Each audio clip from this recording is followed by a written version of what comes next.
I use this app only on meetings. Yeah. So I have no idea how to join a meeting with this. Oh. Never remember how. Not managed. How couldn't be settings. Right.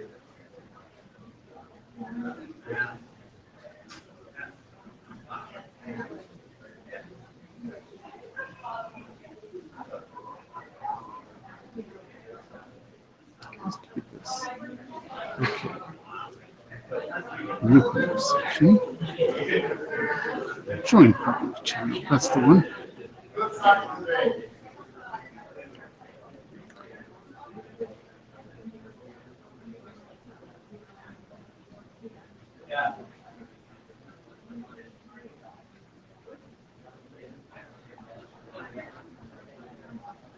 Join.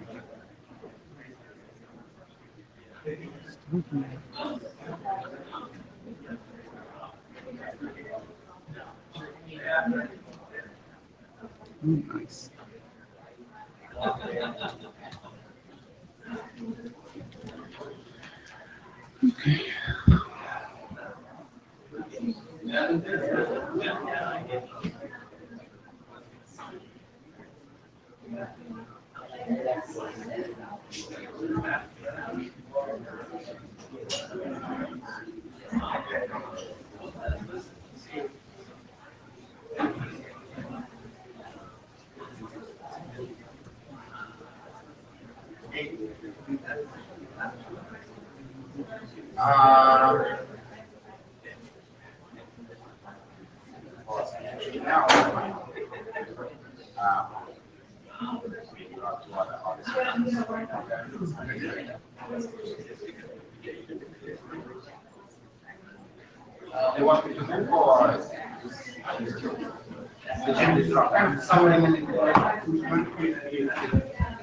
Hi, we need somebody to take minutes, just record actions, and somebody to be the Jabber scribe for the 8 people that are currently in the Jabber room. At least 2 are remote. Any volunteers? Obviously, we can't start until we get those volunteers.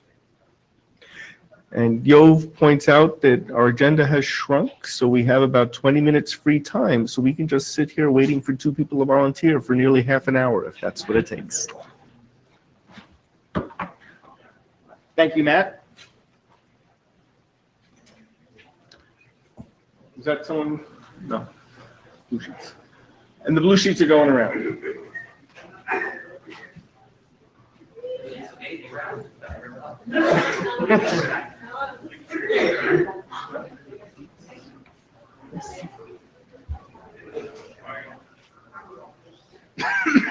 There's supposed to be a way that this make this stand up.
Yeah, just put it there. Thanks.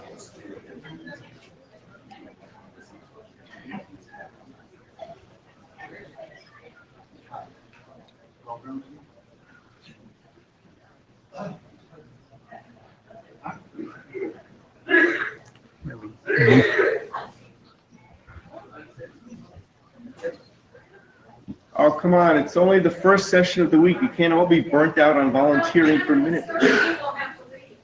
I know you, right. So if one of the, right, CERT people have to leave. We want to get their input here, updates. Will somebody please volunteer to take the minutes? Well, you can take the minutes and then leave, and then we'll be stuck again, right? Thank you, Robin. Yep. Okay. Thank you, Robin. Everybody, yes. Okay. We close the doors. Let's get started.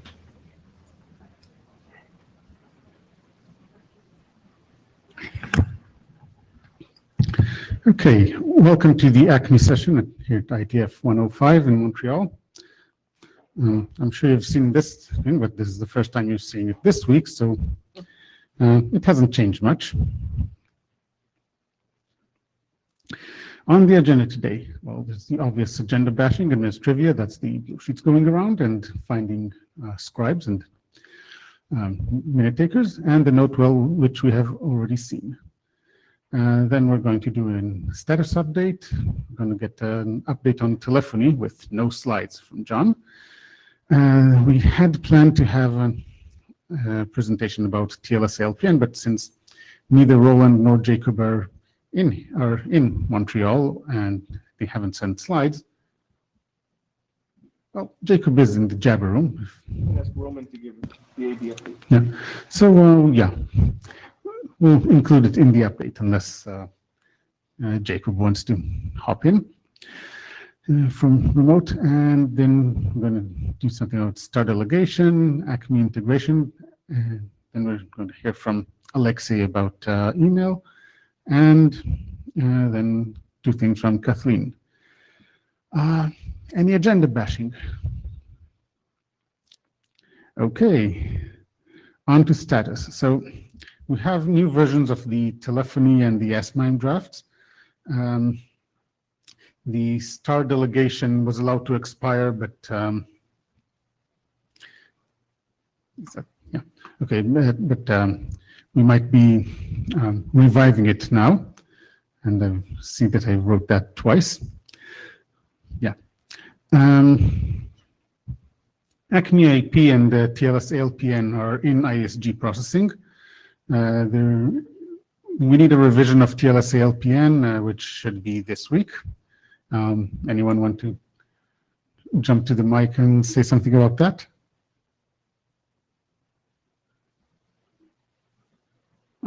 Jacob? Well, Roman, you wanted to say what it is from the AD point? IP and ALPN? Yeah, so to summarize with Acme IP, I mean, it's ready to go. I've just been holding it because I wanted to batch together that document with TLS and LPN because they're so interrelated, and my remaining points on ALPN are on the list. And I think there's one outstanding one from Ecker, so if we can close that one, plus the minor ones I added, we can advance those one.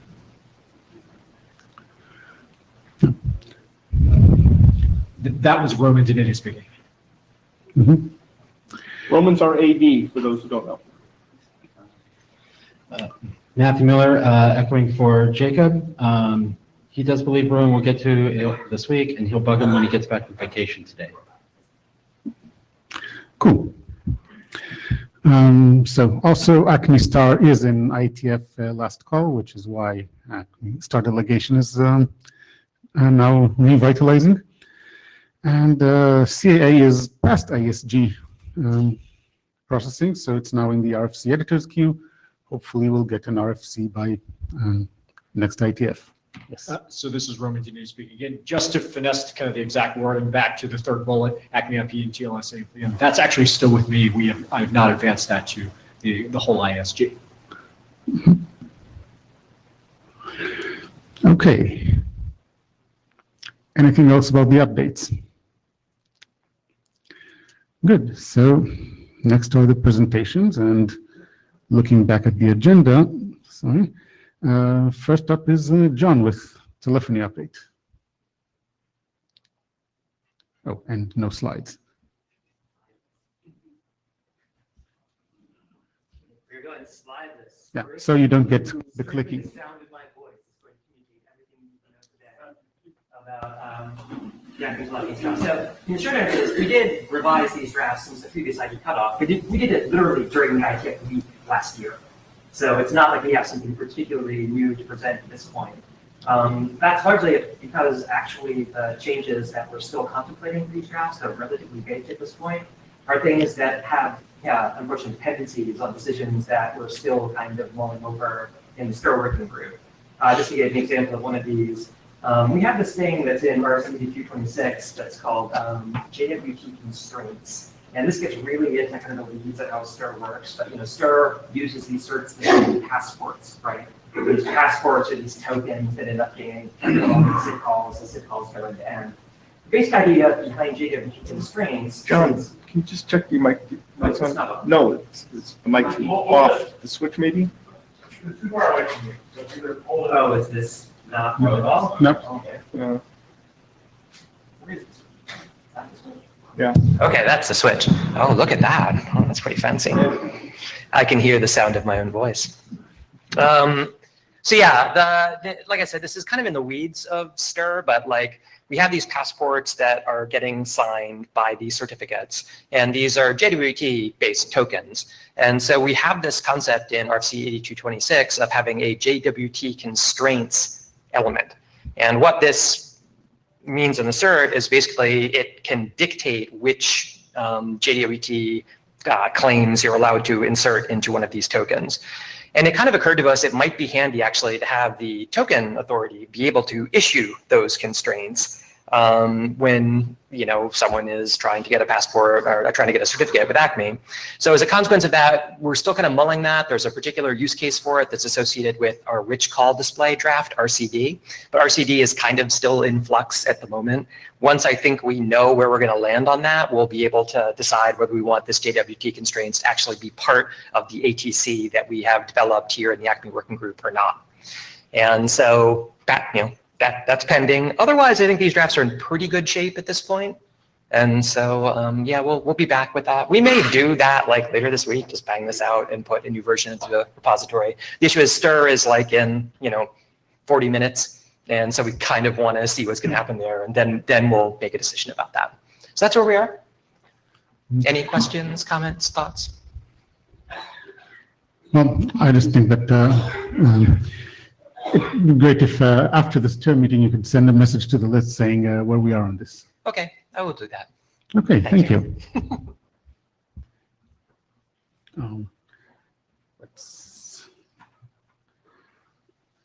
So next one is STAR delegation. Is Diego in the room? Yes, good.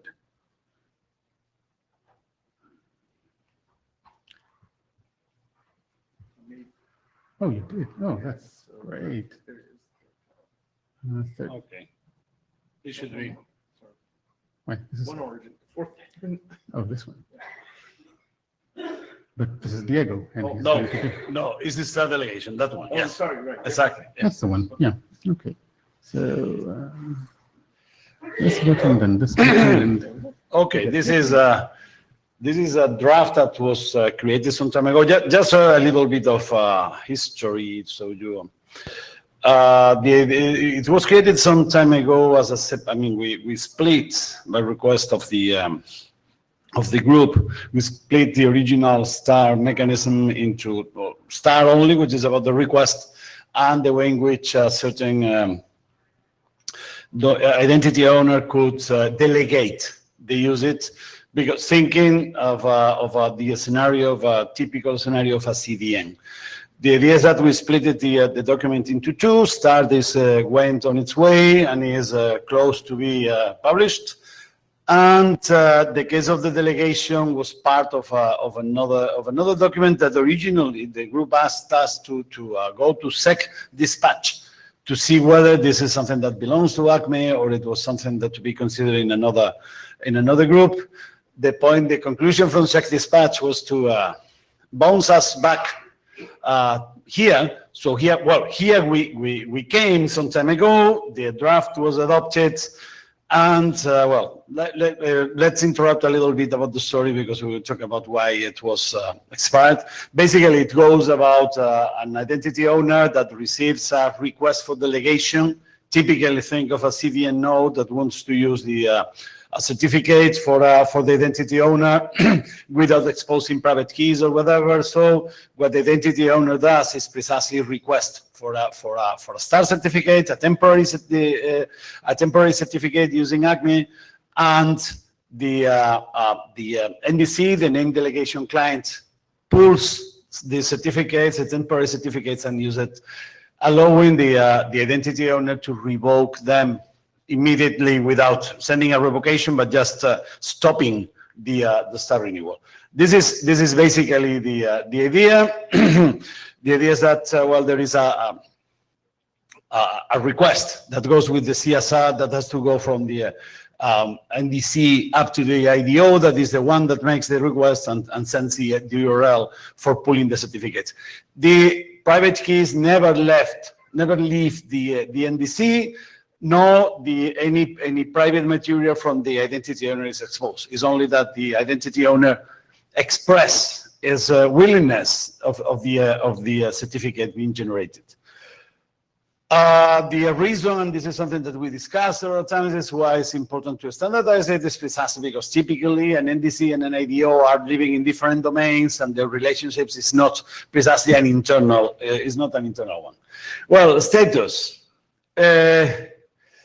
And it's true, as Joab has said, is that it has been expired because, and this is our fault and only our fault of the authors, that we were much more focused on the main star draft, trying to align with it, and we let the time pass simply, and frankly, we failed in making the usual cosmetic update, just changing names and numbers and dates. And but we have, though formally the draft expired, we had not abandoned it, and there have been ongoing discussion with the currently documented use cases. That one is still precisely, the other one is the CDN interconnection, in which they are explicitly mentioned this. And what we were trying to do was precisely to understand which are the specific requirements. And that's true, the draft expired again. So this is something that we will solve as soon as we can. Yeah, John Peterson, just on the StarCert delegation. Definitely, we have no real story about how to do like short-lived stuff with this, and so definitely I think there is an overlap. I know one constraint that is unusual for StarCert delegation is we want to be able to narrow the namespace in these delegations, because we use something like RPGA encompassment. Did you support that in Star delegation? Is in the list of the things that we had to consider precisely. I know that there are some hard edges on that, and it's especially complicated, unfortunately, in our case, because we can have like a few different categories of identifiers, and figuring out how to do encompassing can be. You require expert knowledge, basically. Yeah. So that we should discuss. No, it should be. I mean, it should be doable. I believe it should be doable. Right now, if you look at the document, it's not precisely considered. So, I actually have a slide just like this for STAR, where I say, should we figure out how to work with the STAR delegation stuff like this? So yes, definitely that's tough. Good. Okay, so there are some open questions. Right now 0.0 is an adopted 0.0 version. But the message flow, we are reasonably happy with it, but whoever is willing to have a look at it and tell us what he or she thinks, it would be really appreciated. Now, there are a few things that we have in mind. One is about composition patterns with the other, how we combine the flow for delegation with the flow for the Acme Star requirements once that the Acme Star flow is clear. Second is precisely the naming interactions where John was mentioning. It's about how you narrow or widen the way in which you interact with the identifier mapping system. DNS is what we have in mind, but probably others. How the CSR that goes from the NDC up to the IDO is validated and going, whether we need more detail on that. And something that has appeared in the interaction with the CDN guys is whether we need to make, to have a way of publishing and making available, which is a CSR template that is expected to be used by the NDC. So that's a few reflections, initial reflections about the different, the couple of use cases. One is its own steer and precisely this abstraction from DNS into something that would be wider in terms of a generic naming authority, and making, because Star delegation considers DNS specific things that we should have to make optional or bring some mapping. In the case of the CDNI, the idea is that what they are doing is that they expose the idea that there is a upstream CDN that is delegating some access to a downstream CDN. So the idea is how do you expose the requirements for the delegation the requirements for the delegation of the identity in the content delegation request. And well, there are some concerns that this theory CDNI is not limited, is not, you may have a chain of a hierarchy of delegations, and how these affect something that is thought to a couple of identities, and how this propagates is something that we have to elaborate a little bit, because personally I don't like the idea of a proxy of a proxy of a proxy of a proxy. And well, this is under discussion with the CDNI guys and among us as authors. And as far as I can tell, this is all. We're ongoing. You will see a 0.1 very soon, and I hope it will be a little bit more than a cosmetic update. Okay, thank you. Questions? Ooh, we're really running ahead of our schedule this day. Let's wait till we have the 0.1 at least. Mm-hmm. How many people are planning on reading the spec? All right, quarter of the room. That's pretty good. Roman Dinero, how many are planning to implement this?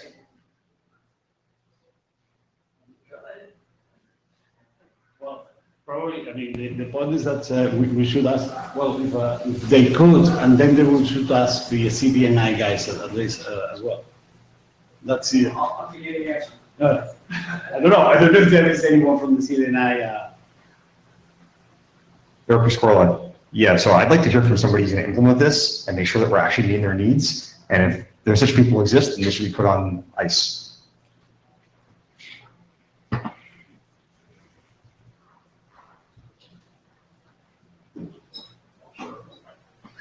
What I could do is precisely, I mean, apart from what John is saying, that we consider this is as the guys in the CDNI group to make some statement or I'll ask them, because I'm going to meet them tomorrow morning, I guess.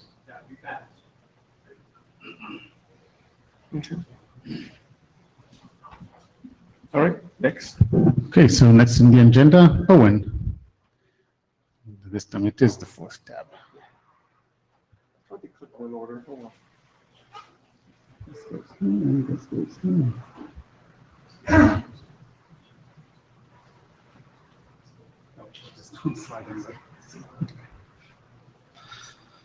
Hey, so there's a couple of use cases we're looking at, primarily around certificate enrollment for devices for hardware endpoints, and we think Acme can be used to solve a lot of those problems.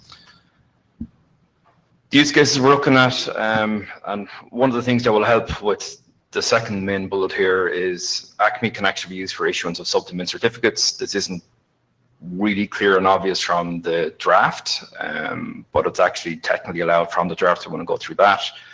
And when we use Acme for issuing a subdomain certificate, it will just optimize issuing of large volumes of certificates for clients and devices. Some of the use cases we're looking at for our hardware endpoints, integration with EST, integration with Brewski, integration with TEEP, and integration with TEEP-Brewski. Now, the thing about EST, Brewski, TEEP, and TEEP-Brewski is these specifications define how the endpoint connects to the server, but none of them specify how the server connects to the backend CA, whether that server be an EST RA or whether that server be a TEEP server. The integration between the server and the CA is out of scope. There's a couple of related drafts. So Rifat and Kathleen have drafts here, and we have had some, and these drafts cover client enrollment and device enrollment for certificates using Acme. And we have had some preliminary discussions about alignment to these 3 drafts. And there's a side meeting scheduled, so anybody who's interested in using Acme for issuing client and device certificates, please attend the side meeting. So about subdomain certs, what Acme mandates, if you read the draft in detail, Acme mandates that the identifier and the CSR must match the identifier in the new order request, and the identifier and the authorization object must be used when fulfilling HTTP or DNS challenges. What Acme does not mandate is that the identifier in the new order request matches the identifier in an authorization object. So what this means for a CA, if a CA implementing Acme chose to do so, an Acme server could issue certificates for a subdomain if the client only fulfills a challenge for the parent domain. So this is actually technically allowed by the Acme draft. I've ran through this as Richard. That's why Richard's one of the co-authors, and we think this is an interesting use case if an Acme CA is willing to allow a policy like this. So what that would mean is that an Acme client could prove ownership, fulfill a challenge for a parent domain, and then issue a large number of client certificates or subdomains off that parent domain, which is a nice optimization. It reduces all the DNS traffic and challenges. So what this call flow looks like for subdomains of pre-authorization, on the left-hand side, we've the standard flow for pre-authorization of parent domain. The client posts the new authorization endpoint. If you run through the steps there, it's straight out the Acme standard. The client just proves ownership of a parent's domain. The example I've given is domain.com. And there's nothing in the draft that precludes step 2 happening. And step 2 is the client issues a new order request for a subdomain of that previously challenged fulfilled parent domain, and the Acme server can fulfill that order and issue a certificate, because there is no text in the Acme draft to prevent that use case. And from talking to Richard, that is deliberate. For client and device certificate integrations, EST, which Brewski leverages, defines the protocol that clients use to enroll by exchanging PKCS 10 and 7 payloads with an EST RA. And TEEP, and which TEEP-Brewski leverages, defines a protocol where clients can enroll with a TEEP server by exchanging PKCS 10 and PKCS 7 payloads. What the draft we have, actually, neither of those 2 drafts specify how the TEEP server should integrate with a CA, or how the EST RA integrates with the CA either. It's left out of scope of both drafts. So what this draft we have here does, it illustrates how Acme can be used as a glue to integrate between the EST RA and an Acme server, or a TEEP server and Acme. Note, well, this both may not be strictly true. No changes are required to EST, TEEP, or Acme specifications. We think that the TEEP standard is actually underspecified at the moment, and the TEEP standard doesn't really deal with how the TEEP server should react and how the client should react if the TEEP server is not able to fulfill a PKCS 10 request straight away. There's no back-off mechanism, there's no retry mechanism. So we believe the TEEP is currently underspecified. The subdomain proposal is a nice optimization. It reduces the round trips that would be required if you're using Acme for certificate issuance. So of the 4 client use cases, the only one I've documented here is the EST to Acme, and these call flows are taken straight from the draft. On the left-hand side is step 1, the pre-authorization of the parent domain. It's all very standard, and the example I've given is pre-authorization of domain.com. And on the right-hand side, what I'm showing is the client interacting with the EST RA. and the client just sends a standard DST simple enroll to the RA. The RA replies with a 202 retry after, and this is the bit that's missing from TEEP. There's no retry after in TEEP. The EST RA then turns around and places the Acme order. What you will notice here is on the left-hand side, the pre-authorization involves interaction with DNS. But for actual cert issuance, there's no interaction with DNS, there's no authorization challenges required for issuing the certificate. So it should be faster and should be more scalable. Once the Acme server has issued the certificate to the RA, after the client, the retry interval is expired, the client should post a simple enroll and retry, and then the RA can just issue the cert straight to the client then. So that's it, really short presentation, pretty simple use cases, but interesting use cases. So the two main things I want to talk about is one is the subdomain use case of interest to Acme CAs. And if it is it worth formally documenting because it's currently allowed by the Acme draft, but it's not immediately obvious. And are the client and device use cases of interest to any other implementers? So a version of this presentation is going to be given at Anima and EMU sessions as well. And we have the side meeting on Wednesday morning. So anybody who's interested, please come to the side meeting on Wednesday morning. That's it. Wednesday morning, sorry.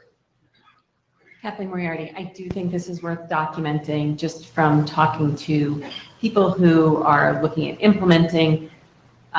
When they see that these gaps exist, they feel that it's not ready, right? Even though you can do these things. So I do think this is worthwhile.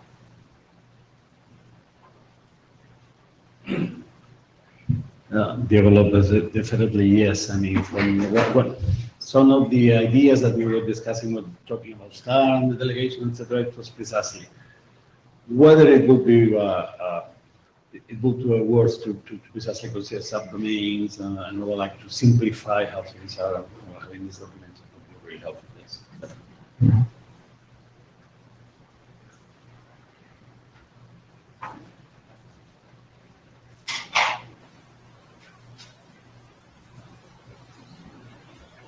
Ryan Slavey, Google.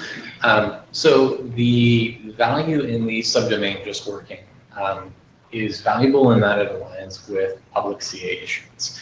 I don't want to suggest that Acme is only intended for public CAs, but it is a nice side effect, which is that a public CA has to follow baseline requirements and root programs. And this is an existing pattern that many CAs use and can use. And so there's value in documenting it. The only caveat that I throw out there is that in a world of increased automation, which is a desirable world of reduced lifetime for certificates across the board in the industry, and again, I'm only speaking about public certificates, we all work on private certificates, is this may be profiled out in a future point, right? Which is there's value in actually having the domain authentication bound to the specific domain.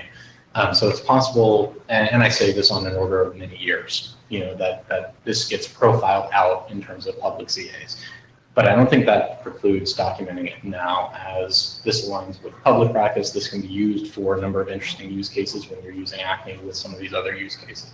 So that's just the caveat that I put out there, is that it may be that in the future, Acme implementations being used for public CAs don't use this feature. And so any documentation, it would be useful to at least keep in mind that we may profile it out. Sure.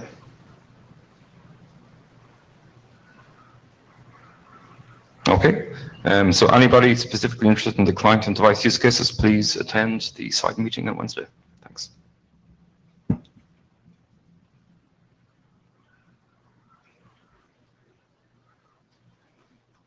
Okay, and that brings us to Alexei. This was really planned for 11, and as I said, our agenda is shrinking.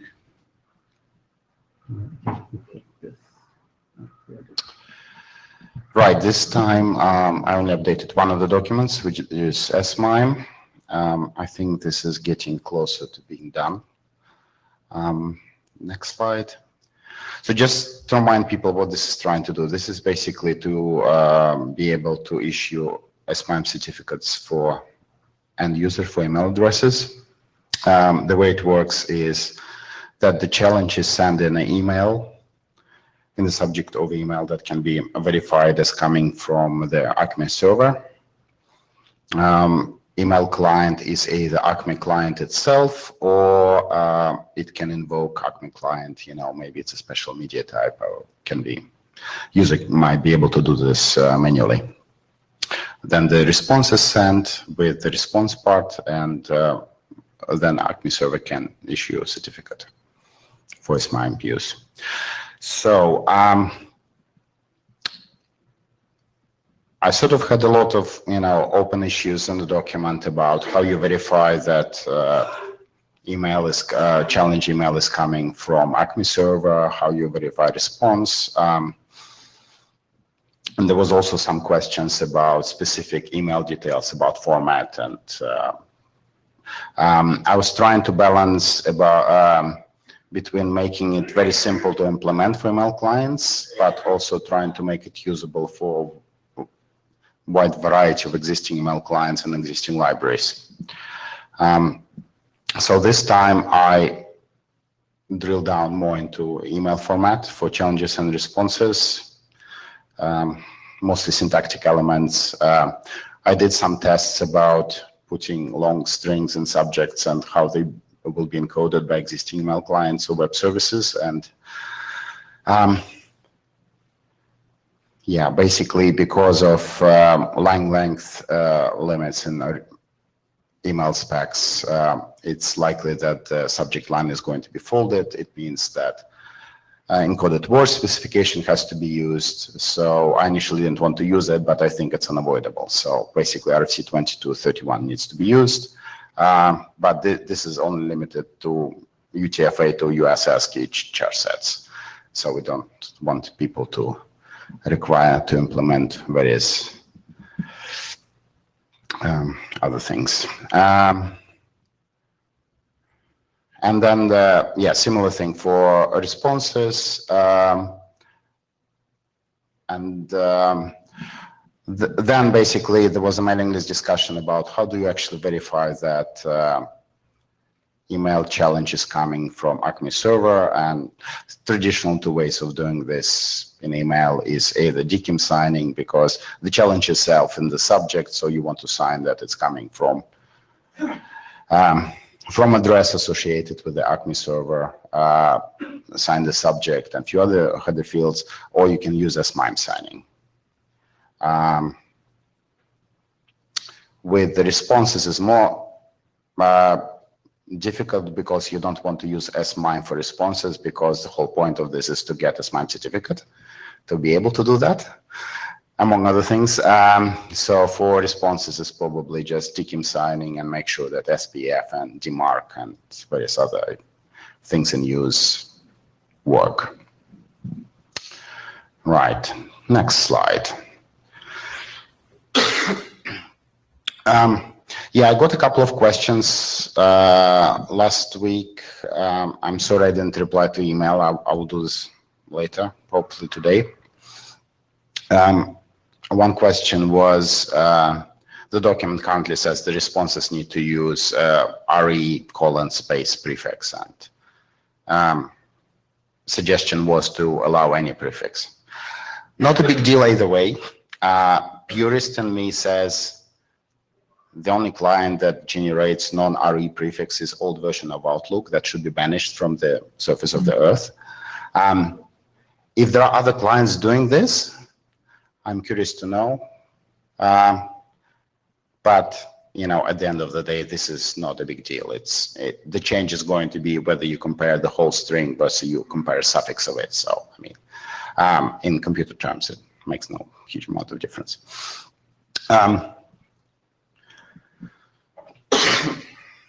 The other question was,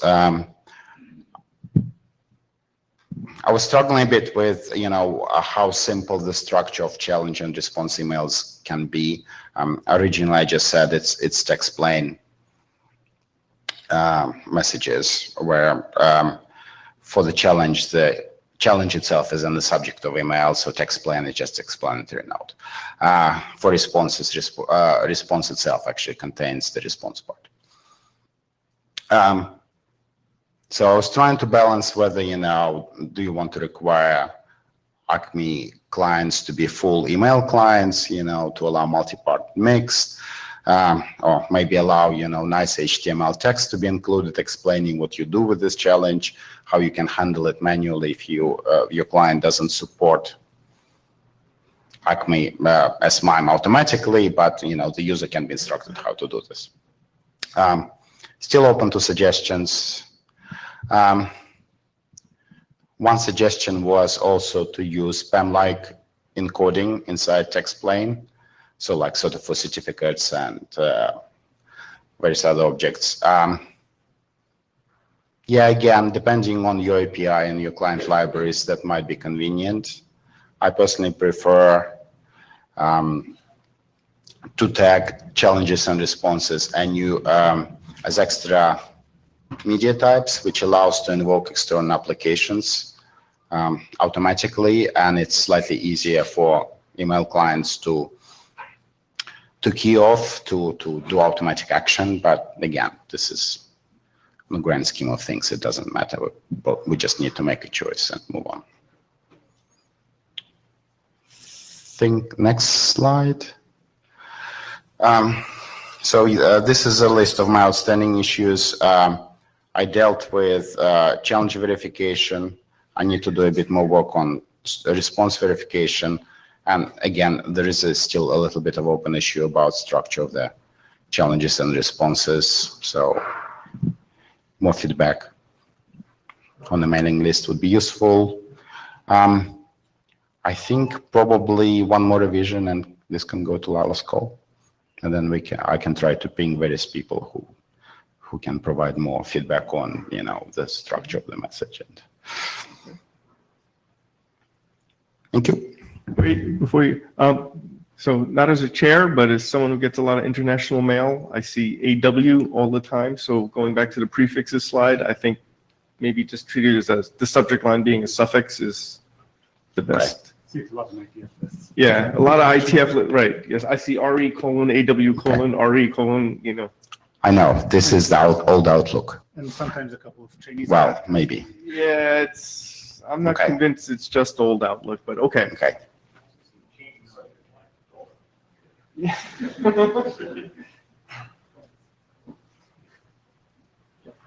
Hi, Roman Jadillo. I wanted to quickly ask the audience, who's going to implement this?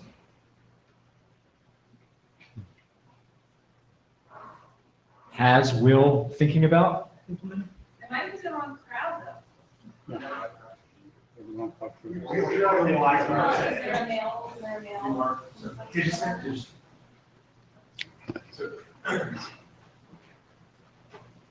This is Daniel Kahn-Gilmore from the ACLU. So there's different parts of implementation, right? So one part might be mail user agent implementers who would be willing to do this if there was a CA that's willing to do it. Yeah. So if there's a CA that's willing to do this, then yeah, I will add this to a mail user agent that I work on for sure. Right.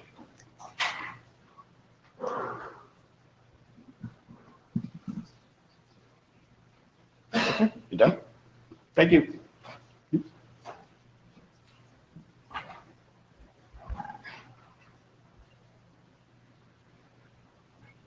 Okay, Kathleen, you're up.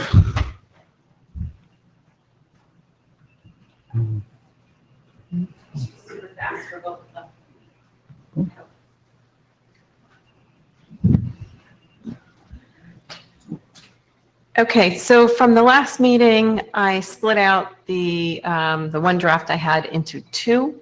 So the basis of this one is just to set a few new challenge types for user authentication focus. And that could be for code signing certificates, operating within a process where you establish an account first with the CA, and then you get credentials to use for that pre-authorization challenge.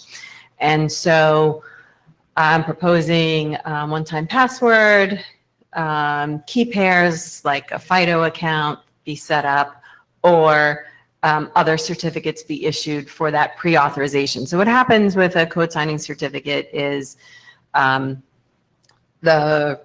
request goes in and there is a challenge sent back for ED certificates to typically 2 administrators within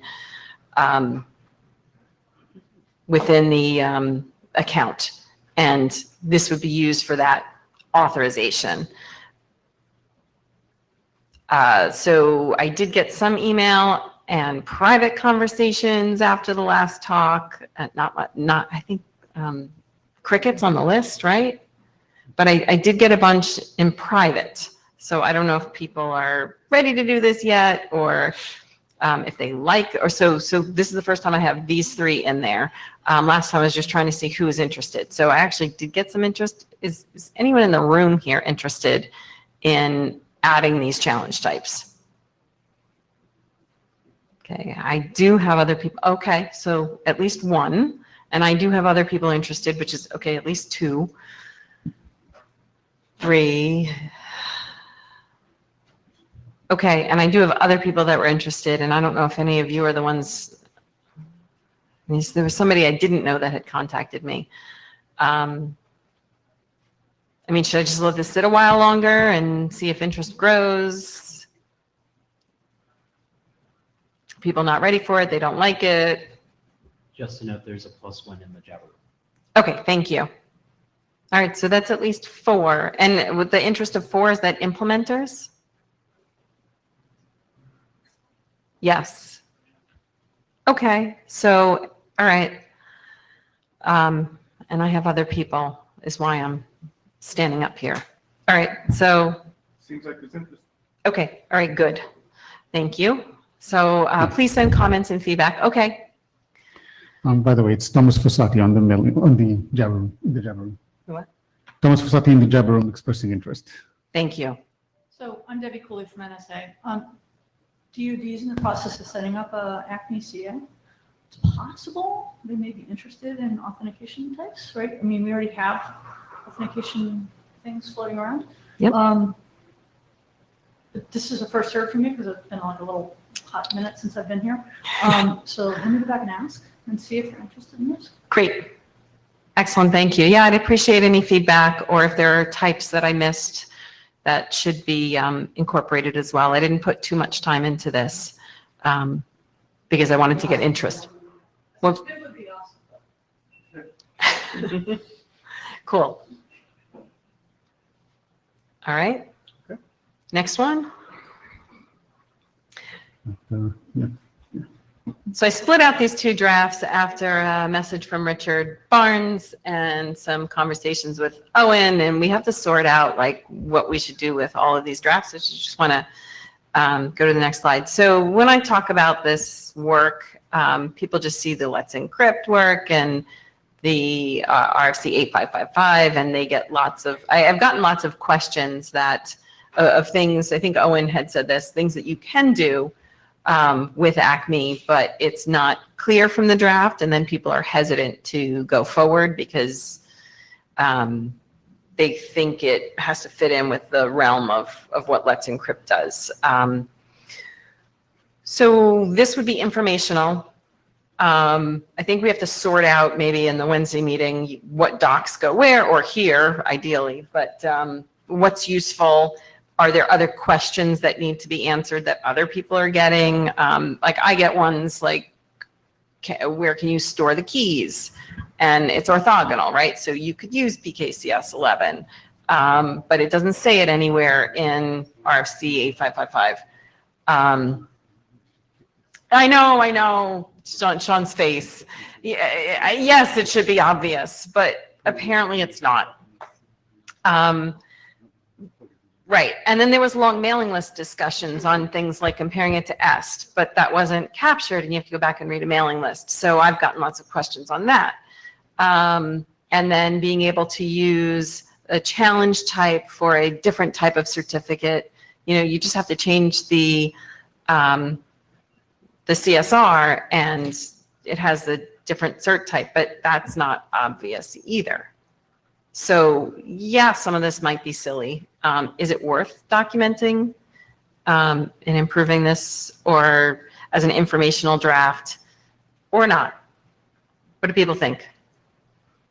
I'm happy to put, this I didn't put a lot of time into yet either, so it can be much improved, but.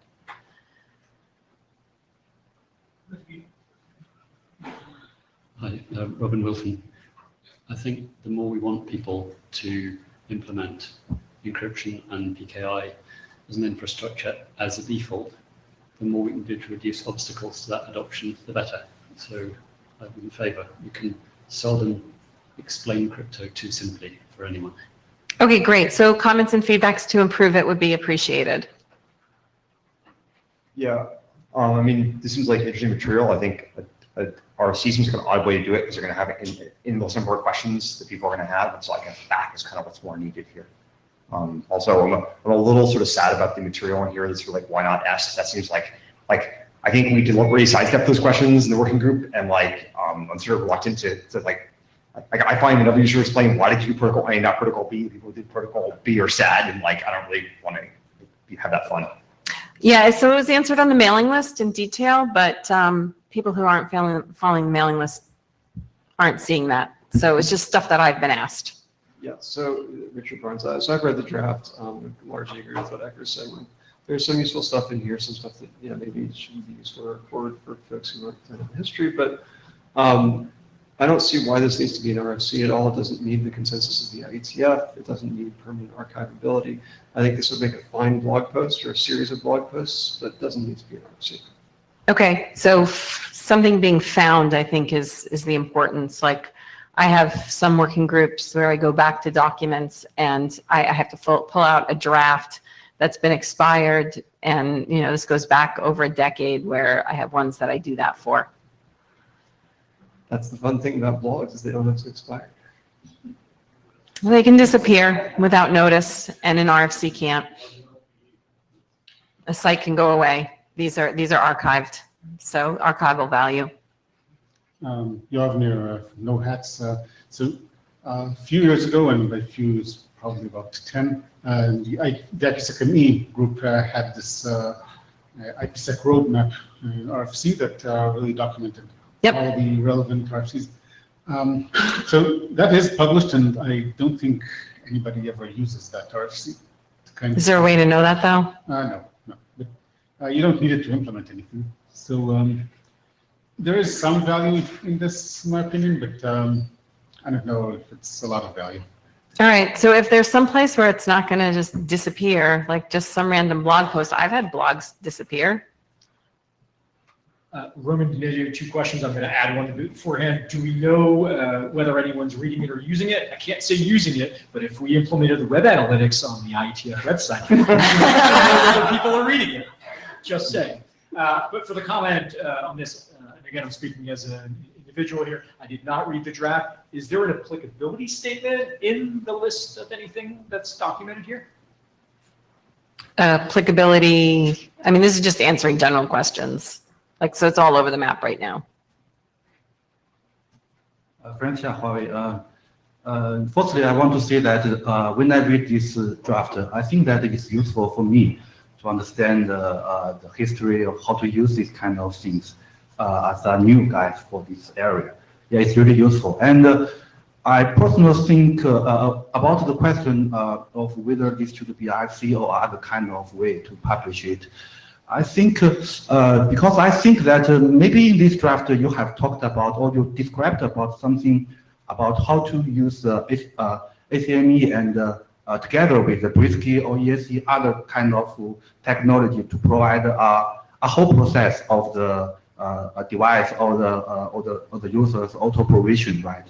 So I think this kind of things is not just some guidance. It's just like Roman mentioned, maybe it's a applicability document or some kind of thing. So I think this makes sense to be a document standard to clarify how to use this different kind of technology combined together, right? I think that is useful. So, and the last question is that I'm wondering whether this document has included a part of the certificate provision for the network device. For example, whether it talk about the relation with IEEE 802.AR or 2.1 AR, this kind of certificate, how you use ACME to provision it. Yeah, so I was aiming it at informational. I think from the feedback I'm getting, I'm happy to iterate this again as a draft, even if it's not a working group draft, and we can figure out where it gets published as it iterates. So if you want to help add that information, please share, and we'll get it incorporated, and we'll see how this develops. If it develops into, something more, or not, maybe it gets published a different way, but I'll iterate it in a draft for now. The drafts are cheap. So this is Debbie Cooley. Too short for this. So this is Debbie Cooley. So a lot of times I've seen RFCs called use cases, maybe not overviews. Yeah, that's not popular though, so. Is it not? Oh, okay. Who knew? But as you expand Acme's scope, perhaps, like originally it was just web, and now Right. maybe you're expanding the scope of it. Right. Maybe use cases is more applicable. I don't know. I can see the value to having, here's the possible ways you can do this. Where you put it, whatever. I don't care. Really, as long Right. as you say, as long as it's persistent. Right, that's my That's the worry. issue, right? For me. For all of us.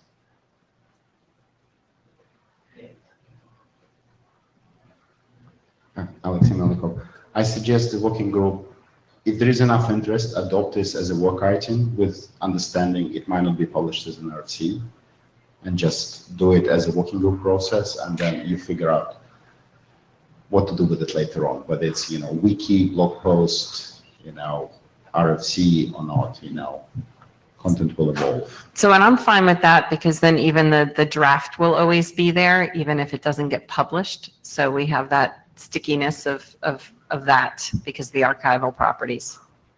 Eric Squirrel, it seems to me that's perfectly consistent with it being an individual draft. Like working group items should be adopted for working group work. If there's not a plan to make an RC, then Other groups do it. Yeah. okay.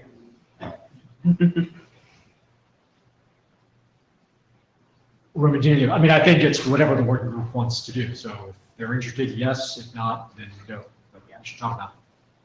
And if anyone sends me feedback, I will update it regardless of its status. So I'm happy to grow this or let it die based on feedback.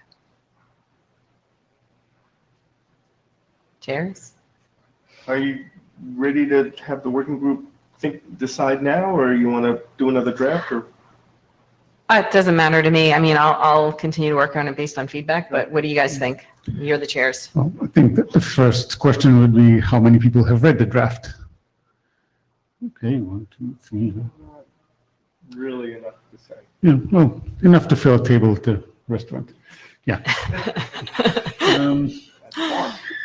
The bar, yeah. So I don't see really a good case for asking whether people want to adopt this now. So we'll encourage people to read this, and perhaps next time or on the mailing list we can decide whether this ought to be a working group draft that's discussed in the working group or an individual draft that is discussed in the working group.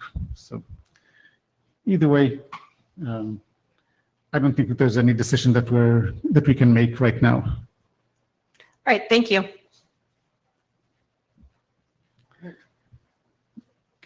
Okay, and that's most of what we have on our agenda, except for the way forward and open mic, also known as any other business.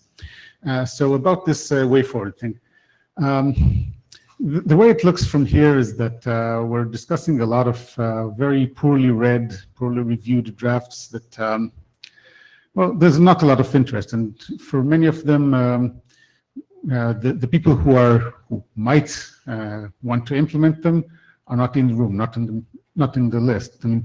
There's somebody that comes to Acme to write the draft because some other group needs it, but the rest of the group doesn't really engage in Acme, doesn't come to the meetings.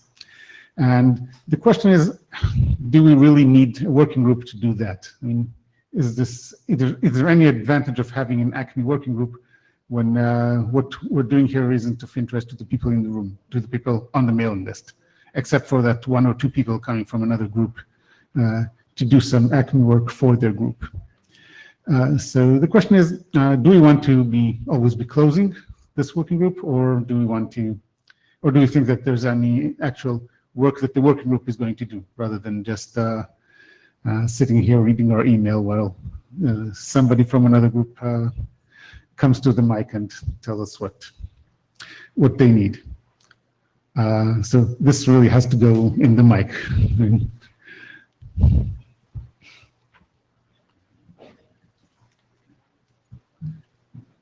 I mean, Richard Barnes, my personal view is that we could probably put this group on kind of a glide path to closing. Seems like we've got a couple of work items to finish out, and then there seems to be reaching a natural ending point. I think there shouldn't be a real great need for this group to stay open long term unless we need to make tweaks to Acme proper. I think defining new identifier types, defining new challenge types can be done in different groups and extended via the IAM registries we define. Always be closing. Well, Kathleen Moriarty, I think there's value in at least getting the client pieces forward, just to round it out and have Acme more full and presented out externally as more than just for web certificates.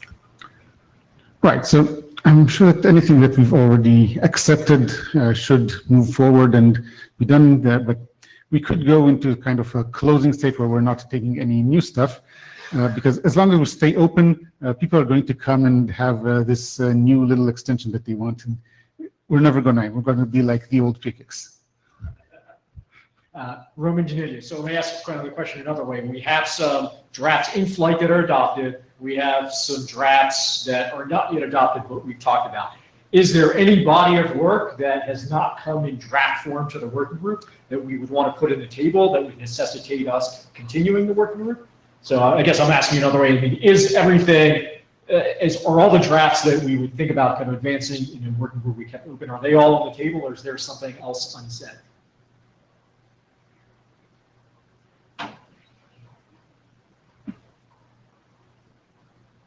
Yes. Hi, this is Sean Turner. From my historical perspective, and you mentioned PKIX, like it took like 18 years to close it. If you have something that's open, it's about PKI, it will stay open until you close it.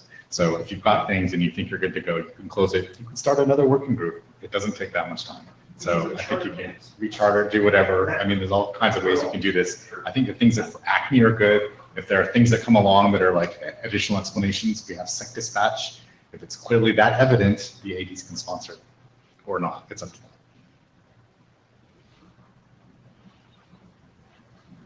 Alex Simonico, whatever you do, just don't close the mailing list. I think you want to keep the mailing list open so people can at least ask questions and bring ideas that you can redirect them elsewhere. Or Mailing lists, including the PKIX one, are open forever.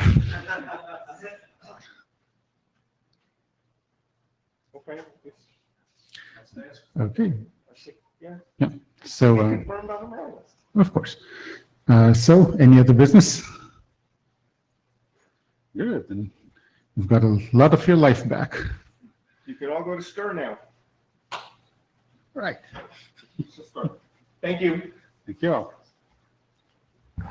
And we may not see you in Singapore. And we do need the blue sheets back.